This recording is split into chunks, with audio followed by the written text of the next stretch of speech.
Olá, queridos irmãos, graça e paz do Senhor Jesus sobre sua vida.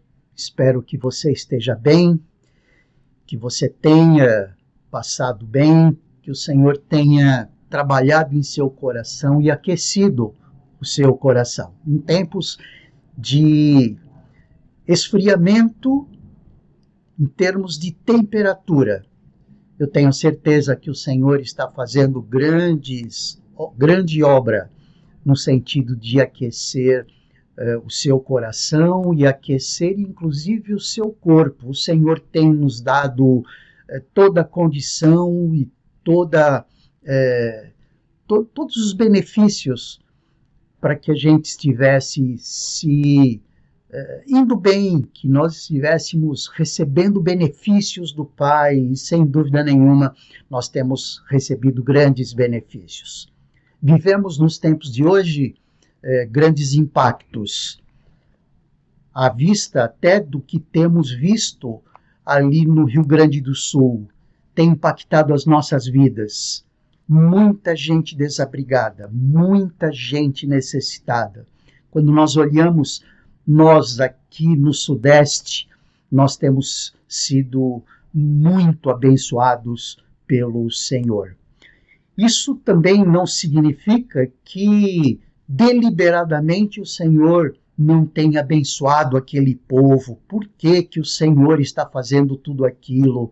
Não, as coisas não acontecem dessa forma. O nosso Deus é um Deus justo. Existe algo que nós temos falado com frequência, que é a vontade permissiva de Deus.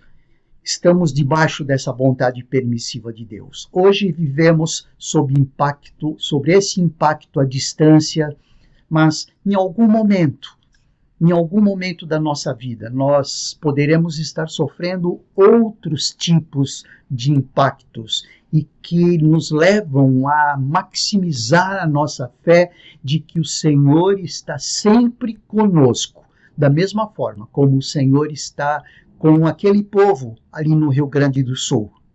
Eu não tenho dúvidas disso. O que está acontecendo ali no Sul não é uma demonstração de desamor de Deus, absolutamente. Mas eu estou aqui com a minha Bíblia aberta no Salmo 34 e eu tenho certeza que os nossos irmãos sulistas, os nossos irmãos ali do Rio Grande do Sul, mesmo vivendo esses momentos difíceis que eles têm vivido, eles podem, a exemplo de Davi, bendizer o Senhor em todo o tempo. A palavra de Deus diz aqui no Salmo 34, bendirei o Senhor em todo o tempo. O seu louvor estará sempre nos meus lábios. A minha alma se gloriará no Senhor. Os humildes ouvirão isso e se alegrarão. Louvem comigo a grandeza do Senhor e todos juntos lhe exaltemos o nome. Busquei o Senhor e ele me acolheu. Livrou-me de todos os meus temores. Os que olham para ele ficarão radiantes. O rosto deles jamais se cobrirá de vexame. Clamou este aflito e o Senhor o ouviu e o livrou de todas as suas angústias. O anjo do Senhor acampa-se ao redor dos que o temem e os livra. Provem e vejam que o Senhor é bom. Bem-aventurado é quem nele se refugia. Temam o Senhor vocês que são os seus santos, pois nada falta aos que o temem. Os leõezinhos passam necessidade e sentem fome, porém aos que buscam o Senhor, bem nenhum lhes faltará. Nós podemos, sem dúvida nenhuma, entender que este salmo é uma realidade que os nossos irmãos ali do Sul podem cantar, mesmo vivendo as circunstâncias que eles têm vivido. Mesmo assim, do ponto de vista humano, nós não conseguimos entender a lógica disso tudo, a lógica racional. Muitas vezes nós não compreendemos, mas o Senhor tem a sua lógica, o Senhor tem os seus planos, o Senhor, de maneira permissiva, permite algumas coisas. O que nos cabe, sem dúvida alguma, é, num primeiro momento, agradecer a Deus por nós. O Senhor tem nos beneficiado com tantas bênçãos. Isso nos torna mais responsáveis diante dele. E orando pelos nossos irmãos que vivem aquelas situações de penúria ali no Rio Grande do Sul como um todo. Orando ao nosso Deus. Se alegrando sempre, porque o Senhor tem nos beneficiado, e orando para que o Senhor esteja cuidando daquele povo. E, de alguma forma, segundo as nossas disponibilidades, estarmos ajudando também com bens, com alimentação, com cobertores, com água, enfim, com produtos com os gêneros de primeira necessidade. Mas nós louvamos muito a Deus pela nossa vida. Eu louvo muito a Deus pela minha vida. Eu louvo a Deus pela salvação em Cristo Jesus. Mesmo vivendo épocas de grande impacto, mesmo assim, nós podemos olhar para os céus e louvar, glorificar e exaltar o seu bendito nome. Vamos orar agora, vamos pedir que o Senhor continue nos colocando numa posição de intercessão diante daqueles nossos irmãos do Sul. Feche os seus olhos, vamos orar. Obrigado, Senhor Deus, obrigado pela paz em Cristo e obrigado, Senhor, porque nós podemos receber do Senhor tantos benefícios. Não estamos nos referindo aos benefícios espirituais, mas nós estamos nos referindo aos benefícios materiais. O Senhor tem nos beneficiado demais da conta. Vivemos num lugar relativamente tranquilo. O Senhor tem permitido que nós estejamos vivendo a paz da cidade. Isto em relação àqueles nossos irmãos do Sul que têm vivido momentos de grande dificuldade, vivendo ao relento e vivendo as grandes necessidades materiais, as necessidades básicas. Pedimos que o Senhor tenha misericórdia deles. Pedimos que o Senhor venha em auxílio e em solução a todos aqueles problemas que os nossos irmãos do Sul têm vivido. Te agradecemos, ó Deus, por nós e te pedimos por eles. É assim que oramos, em nome do Senhor Jesus. Amém. Amém. Vamos ouvir um louvor e logo depois eu quero compartilhar uma palavra com os irmãos que continua nos falando sobre impacto.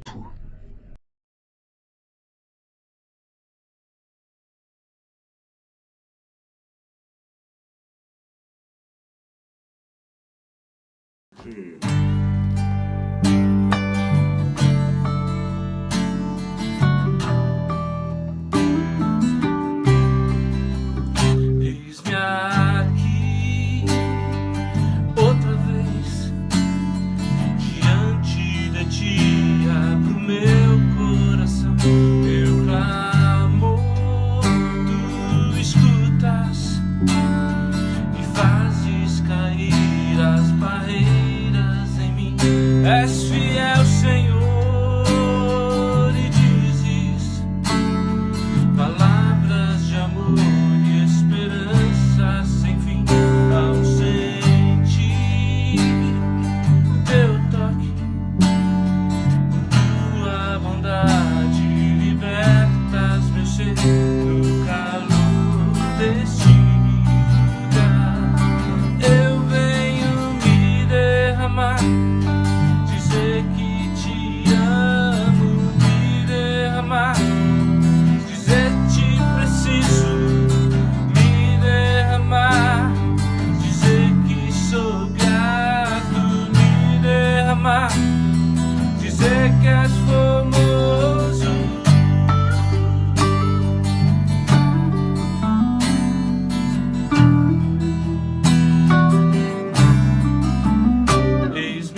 Amados irmãos, eu gostaria de conversar um pouquinho com você hoje sobre uma igreja sob grande impacto. Temos falado desde o início, nesta noite, sobre os impactos. Nós vivemos impactos, os impactos dos momentos, as nossas vidas pessoais vivendo sob impactos, nas mais diversas experiências, nas mais diversas situações.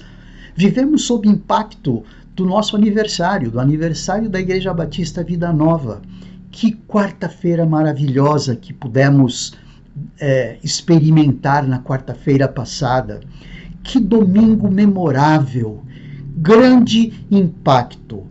Nós poderíamos usar estas circunstâncias e essas experiências para falar sobre estar sob impacto ainda, não é? Sob grande impacto ainda. Estamos pensando no aniversário da nossa igreja, estamos ainda impactados com tudo aquilo. Mas o impacto que eu gostaria de refletir com você hoje é um impacto muito mais significativo do que este. Muito mais significativo do que esses impactos do dia a dia que temos. Muito mais significativo e exuberante do que os impactos que pudemos ter na semana do nosso aniversário, na quarta-feira e no domingo. Mas pensando naquele impacto no momento em que a igreja nasceu. O momento em que a igreja nasceu. O momento do Pentecostes. O momento da chegada do Espírito Santo. O momento em que o apóstolo Pedro se levanta com tanta coragem. Não nos esqueçamos que até então eles estavam presos, eles estavam fechados no cenáculo com medo dos desdobramentos por conta da ressurreição de Jesus, por conta da subida de Jesus, da ascensão de Jesus.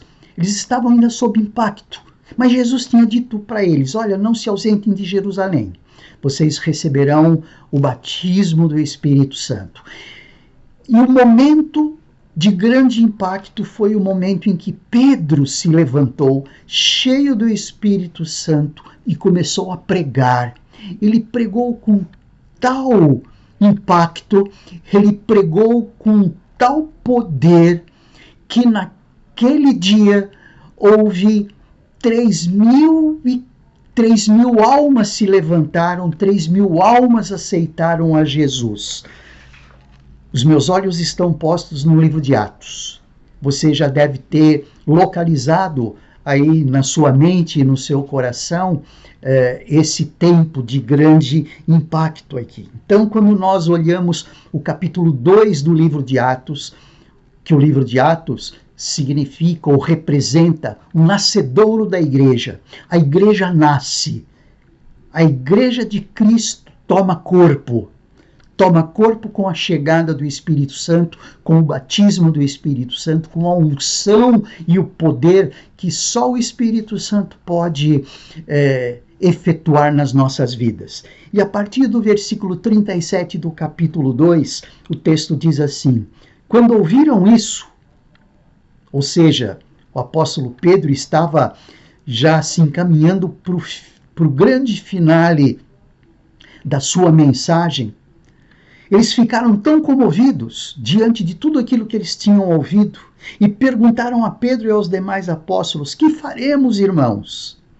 Que faremos então?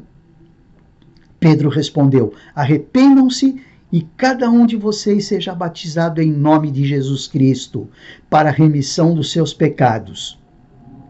E vocês receberão o dom do Espírito Santo, porque a promessa é para vocês e para seus filhos, e para todos os que ainda estão longe, isto é, para todos aqueles que o Senhor nosso Deus chamar. Com muitas outras palavras deu testemunho e exortava-os dizendo: salvem-se desta geração perversa. Então, os que aceitaram a palavra de Pedro foram batizados. havendo um acréscimo naquele dia de quase 3.000 pessoas. Que impacto esse evangelho de Jesus, não é mesmo? Pregado por Pedro nesse primeiro momento da igreja. A igreja foi marcada desde o seu primeiro momento com o poder do Espírito Santo. Então os que aceitaram a palavra de Pedro foram batizados, havendo um acréscimo naquele dia de quase 3.000 pessoas. 3.000 pessoas aceitando Jesus como seu Salvador. 3.000 pessoas reconhecendo que Jesus era o Cristo, reconhecendo que Jesus era aquele que havia de vir e resgatar o ser humano à sua situação que Deus havia planejado no início, na realidade, mas que tinha se afastado. Mas o grande detalhe que eu gostaria de fortalecer está no versículo 42, quando o texto diz: e perseveravam na doutrina dos apóstolos, e na comunhão, no partir do pão e nas Eu gostaria de estar conversando com você nas próximas quartas-feiras sobre os 4 pilares desse nosso cristianismo. Os 4 pilares que foram montados a partir desse grande momento após a descida do Espírito Santo. Esse momento foi o momento em que houve a substituição de Jesus pelo Espírito. Esse foi o momento em que Jesus se ausenta da vida dos discípulos, mas envia o seu Espírito para ficar no seu lugar. Por isso é que até hoje nós podemos viver a experiência de termos o Espírito Santo habitando em nós. Desde aquele momento, o Espírito Santo faz parte do poder da igreja. É o cerne da igreja. E o detalhe é que todos essas 3.000 pessoas que foram agregadas, além daquelas que já haviam sido discipuladas por esse corpo apostólico, eles perseveravam na doutrina dos apóstolos. O primeiro elemento desses 4 pilares, o primeiro pilar é a perseverança na doutrina dos apóstolos. Então nós vemos a doutrina dos apóstolos, o primeiro pilar, o segundo pilar, a comunhão, o terceiro pilar, o partir do pão, e o quarto pilar são as orações. Nós vemos isso todinho no versículo 42. E perseveravam na doutrina dos apóstolos e na comunhão, no partir do pão e nas orações. O que nós queremos conversar um pouquinho hoje é sobre esse primeiro elemento. Aqui na minha versão, na Nova Almeida Atualizada, ele menciona a doutrina dos apóstolos, mas em algumas outras versões ele menciona os ensinos dos apóstolos. Ou seja, eles perseveravam naquilo em que tinham ouvido o Senhor Jesus ensinar.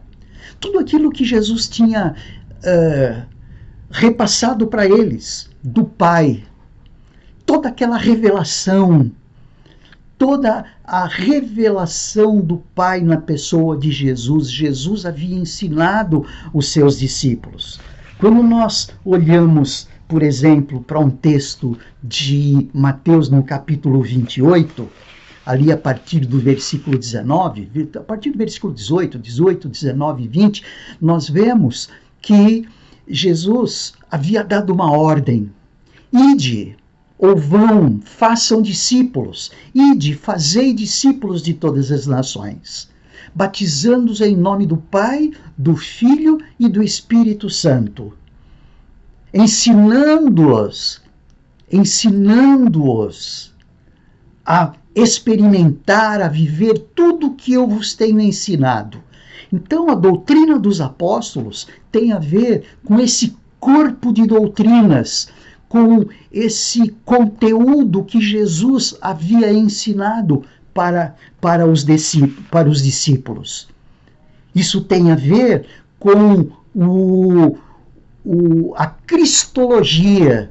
Isso tem a ver com a realidade de que Jesus veio como o homem perfeito.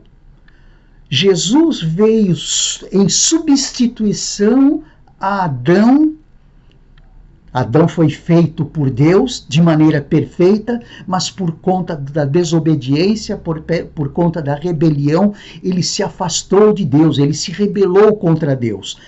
Então o que Deus faz é, no devido tempo, no tempo certo, enviar o seu próprio Filho como expressão da perfeição do ser humano, em que a partir daí, cada um de nós possamos, para que a partir daí, cada um de nós possamos estar sendo formados à semelhança de Cristo, deixando de ser a semelhança de Adão para sermos a semelhança de Cristo. Eles perseveravam nessa doutrina, eles perseveravam nesse ensino, eles perseveravam em tudo isso que Jesus já tinha ensinado para os discípulos. Na realidade, o que acontece nesse dia aqui da pregação de Pedro é que Deus coloca um jardim de infância de 3.000 pessoas nas mãos de professores, dos professores que eram os apóstolos, para que os professores, os apóstolos, pudessem estar ensinando as sagradas letras, as doutrinas, tudo aquilo que Deus estava, tudo aquilo que Jesus havia feito, tudo aquilo que Jesus havia ensinado, e eles perseveravam nisto. Por isso, queridos irmãos, nós precisamos estar tomando muito cuidado para que nós não saiamos nem para a direita, nem para a esquerda, nessa relação de ensino que foi colocado diante de nós. E que esses ensinos foram escritos no Novo Testamento todo. Não só no Novo Testamento, mas o Novo Testamento mostra essa cristologia de maneira muito clara. Paulo mostrou uma cristologia maravilhosa. Paulo mostrou uma cristologia maravilhosa nas suas 13 cartas. Pedro ensinou uma cristologia maravilhosa. João ensinou uma cristologia maravilhosa, em que os discípulos perseveravam, todos eles perseveravam. Essas crianças do jardim de infância, claro, tudo isso de maneira metafórica, que foram colocadas para serem ensinados. Todo esse povo para ser ensinado pelos discípulos. E os discípulos encaminharam-nos nesse sentido. Aliás, eles receberam essas instruções de Jesus. Façam discípulos de todas as nações, batizando-os em nome do Pai, do Filho e do Espírito Santo, ensinando-os a viver e a experimentar tudo aquilo que Jesus tinha ensinado para os discípulos, deveria ser ensinado para esse grande jardim de infância. E que nós já fizemos parte dessa jardim da infância. Uns ainda continuam no jardim da infância, não importa. Estamos em idade escolar, nesse sentido, até o dia em que nós atravessarmos o rio. Mas o grande detalhe, perseveravam na doutrina dos apóstolos. O âmago dessa doutrina dos apóstolos tem a ver com o ensino de Jesus. Eu sou o caminho, a verdade e a vida. Ninguém vem ao Pai senão por mim. Eles perseveravam nessa realidade e ensinavam isso. Ninguém pode se aproximar do Pai a não ser por Cristo. Eu sou o caminho, Jesus disse. Eu sou o caminho, a verdade e a vida. E ninguém vem ao Pai senão por mim. E isso dando aquela grande conotação de que Jesus é o próprio Deus.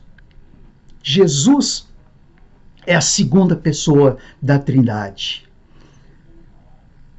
Perseveravam na doutrina dos apóstolos, que fincava o pé na realidade de que quem crê no Filho tem a vida.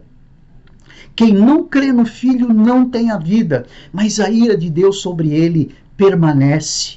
É muito fácil nós sairmos fora desse âmago do cristianismo quando entendermos que alguém se aproxima de Deus quando é bonzinho. Ninguém se aproxima de Deus por ser bonzinho, porque não há bom algum. O próprio Jesus mesmo já disse isso. Se aproximar de Deus por conta de algo inerentemente bom, o que já é um absurdo, significa não precisar da graça, não precisar ser agraciado com esse presente que é Cristo Jesus.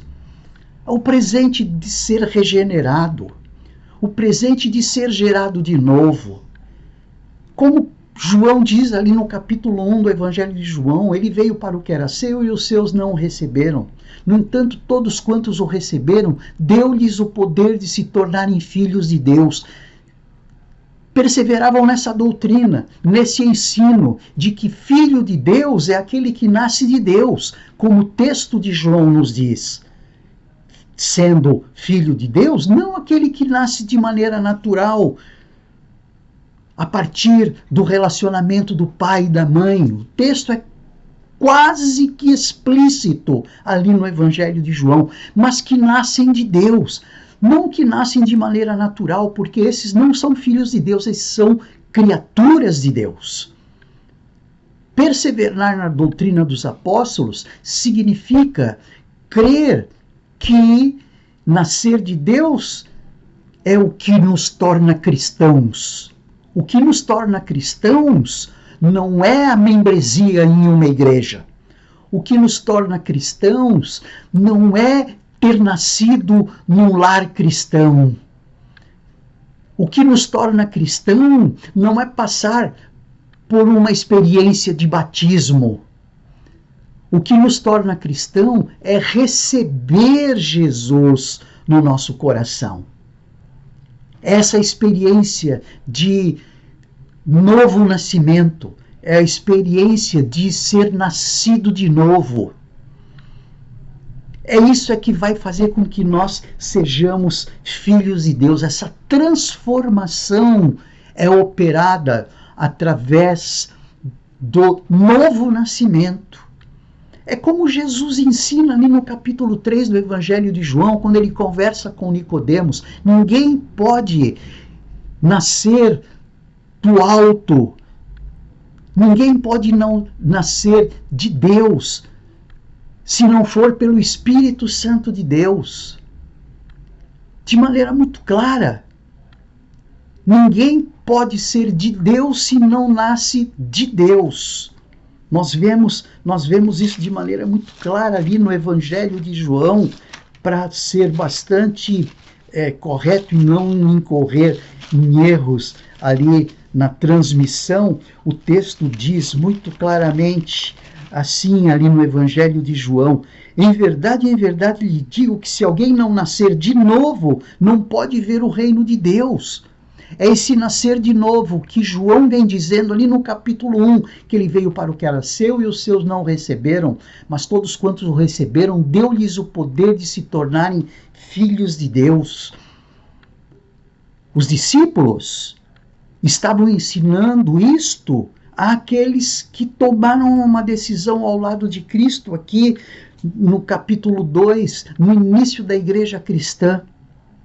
Eles perseveravam nessa doutrina, e nada do que viesse a ser ensinado a eles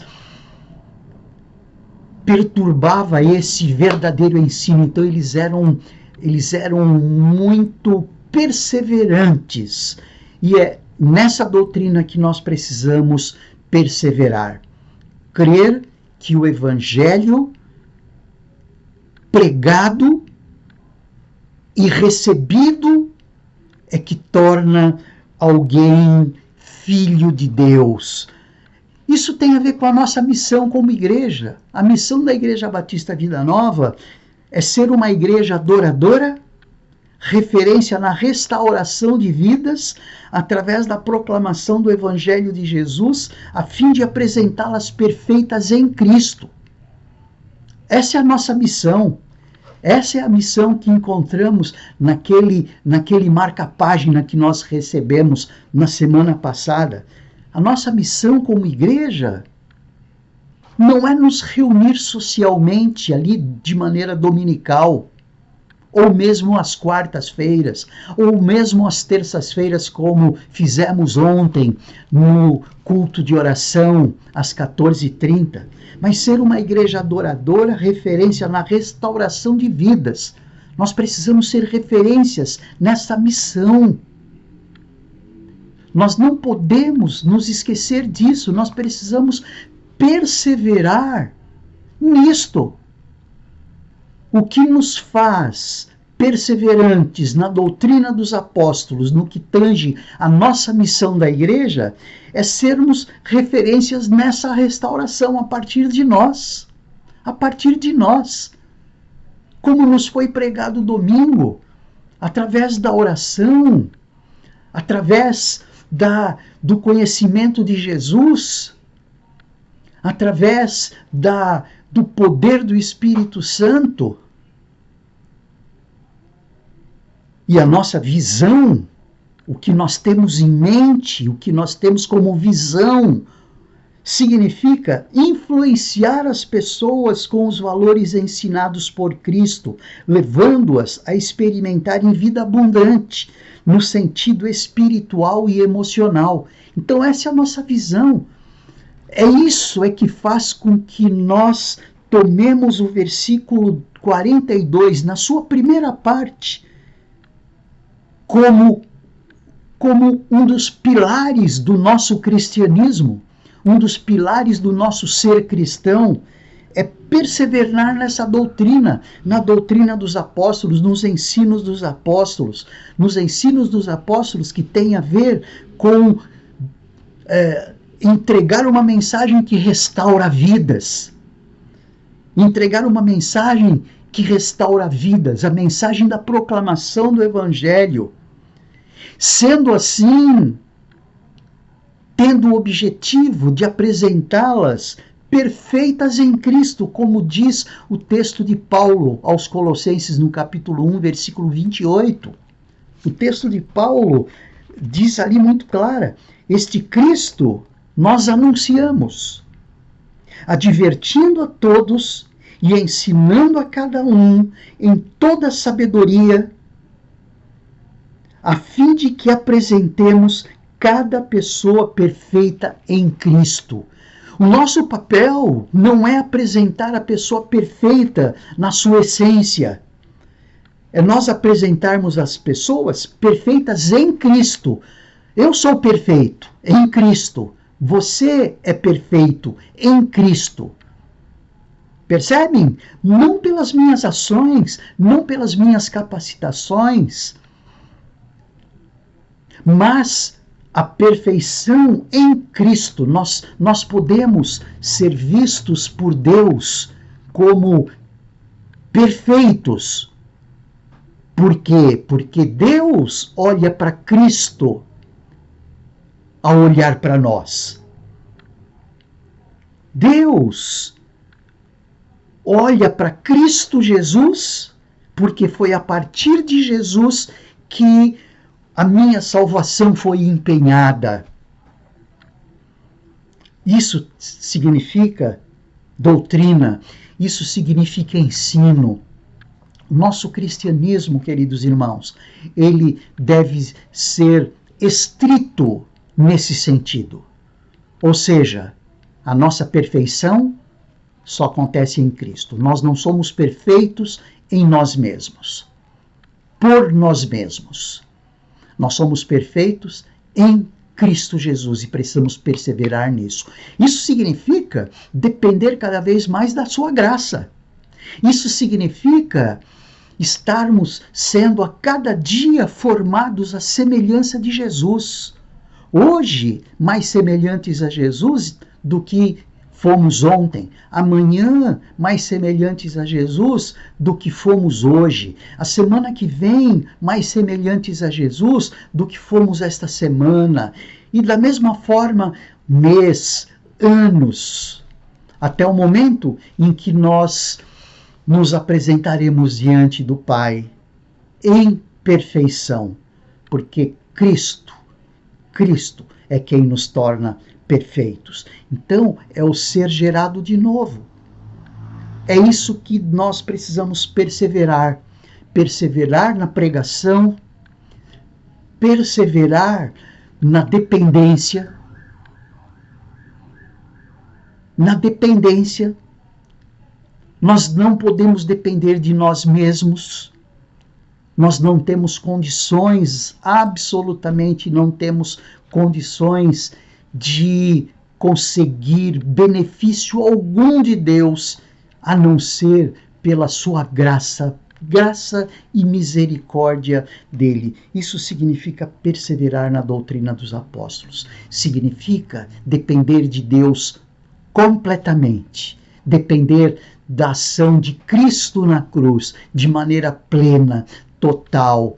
E como missão pessoal, missão familiar e missão eclesiástica, nós estarmos levando vidas a serem restauradas também, porque essa é a nossa missão. Ser uma igreja adoradora, referência na restauração de vidas através da proclamação do Evangelho. Não é através do ser bom, não é pelo fato de alguém vir à igreja, ele vai ser restaurado. Ele vai restaurado ao receber Jesus. É a graça de Jesus, é o sangue de Jesus vertido na cruz. E isso os discípulos ensinaram muito bem, aqueles com os quais eles tiveram relacionamento. E por isso que o Evangelho chegou a mim e chegou a você, cerca de 2000 anos depois.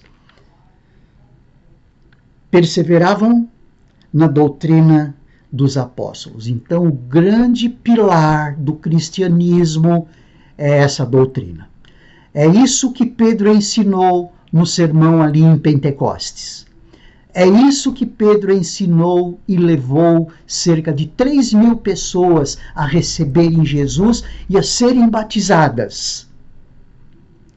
E a partir daí, perseverarem na doutrina dos apóstolos, perseverarem na comunhão, como segundo pilar que vamos ver na quarta-feira que vem, perseverar no partir do pão, vamos ver numa quarta-feira, e perseverar nas orações. Em cima desses 4 pilares é que a igreja se constituiu como se constituiu, e é a partir daí que em cada alma, a partir desses 4 pilares, em cada alma havia temor e muitos prodígios e sinais eram feitos por meio dos apóstolos. A partir desses 4 pilares.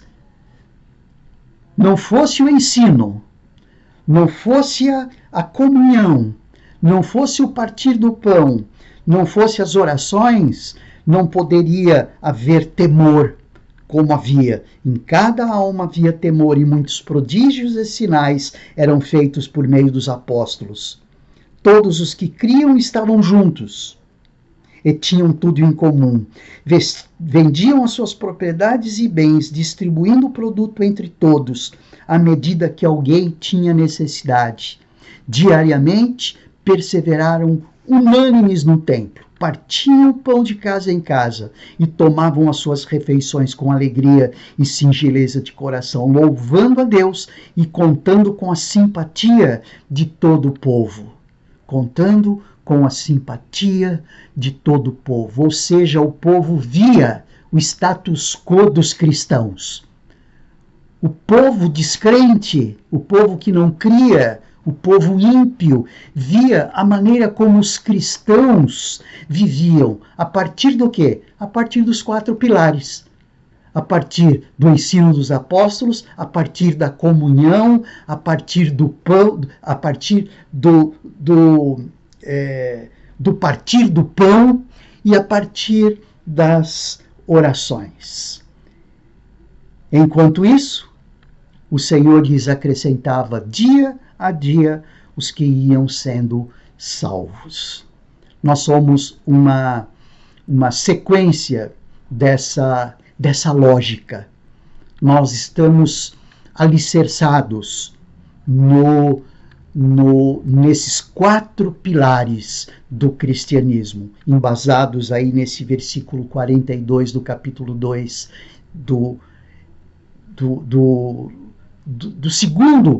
da segunda carta, ou do segundo evangelho de Lucas, porque foi Lucas quem escreveu. Lucas escreveu o evangelho de Lucas e Lucas escreveu o livro de Atos também.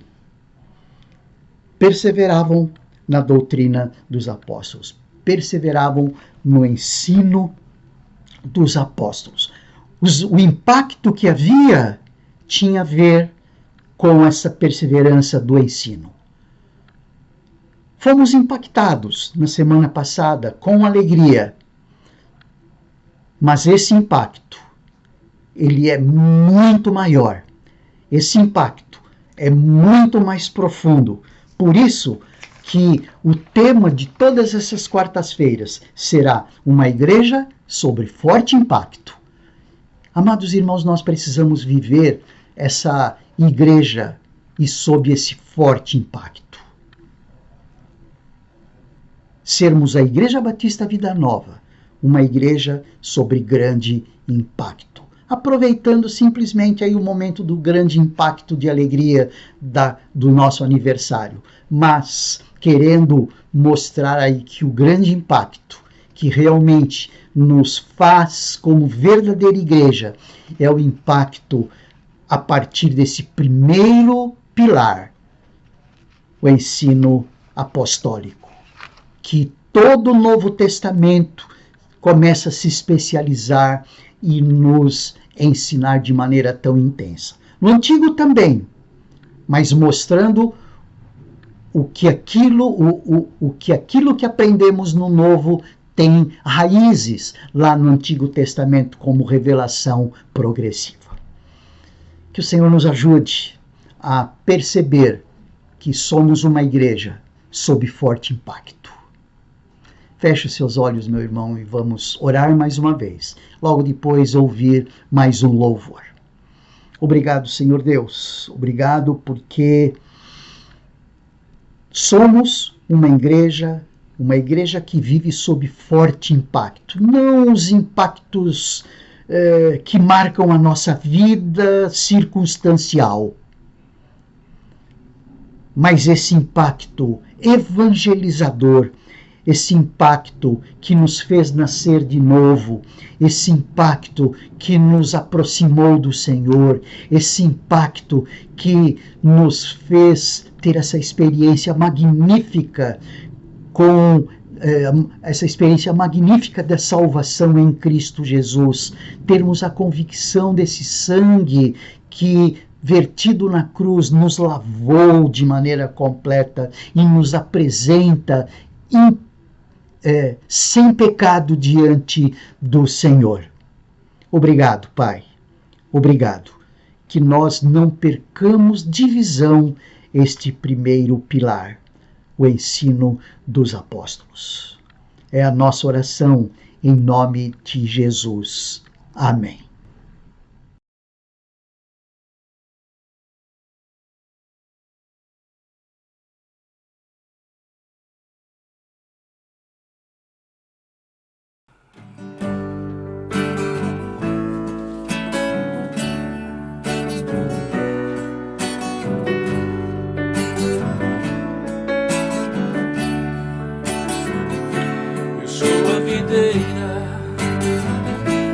Voz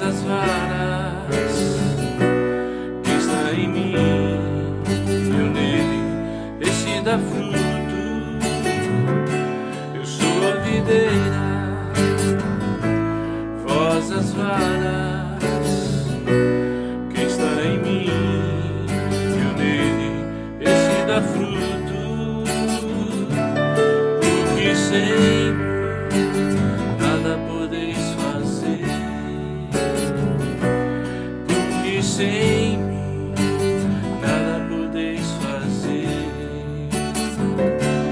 porque sem mim nada podeis fazer, porque sem mim nada podeis fazer. Se vós estiverdes em mim e as minhas palavras em vós, pedireis tudo que quiserdes e vos será feito. Se vós estiverdes em mim e as minhas palavras em vós, pedireis tudo que quiserdes e vos será feito. Pedireis tudo que quiserdes, tudo que quiserdes, tudo que quiserdes e vos será feito.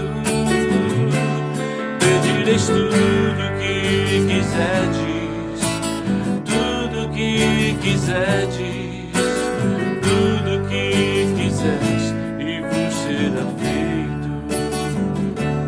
Para a glória do Pai, para a glória do Pai, para a glória do Pai, que tens muito fruto.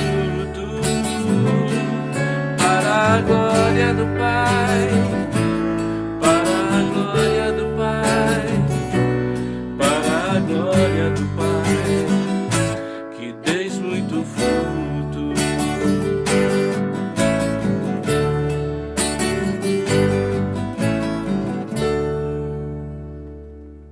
Queridos irmãos, assim nós vamos nos despedindo desta quarta-feira, nos encontrando no próximo domingo, permitindo o Senhor. Fiquem atentos em relação ao jantar com casais, tá bom? No dia 8. Fiquem atentos para que possamos fazer aí as inscrições o mais rápido possível, ok? E que o Senhor te abençoe e te guarde. Que o Senhor faça resplandecer o seu rosto sobre ti, tenha misericórdia de ti. Que o Senhor sobre ti levante o seu rosto e te dê a paz. Uma boa noite e um bom descanso a todos.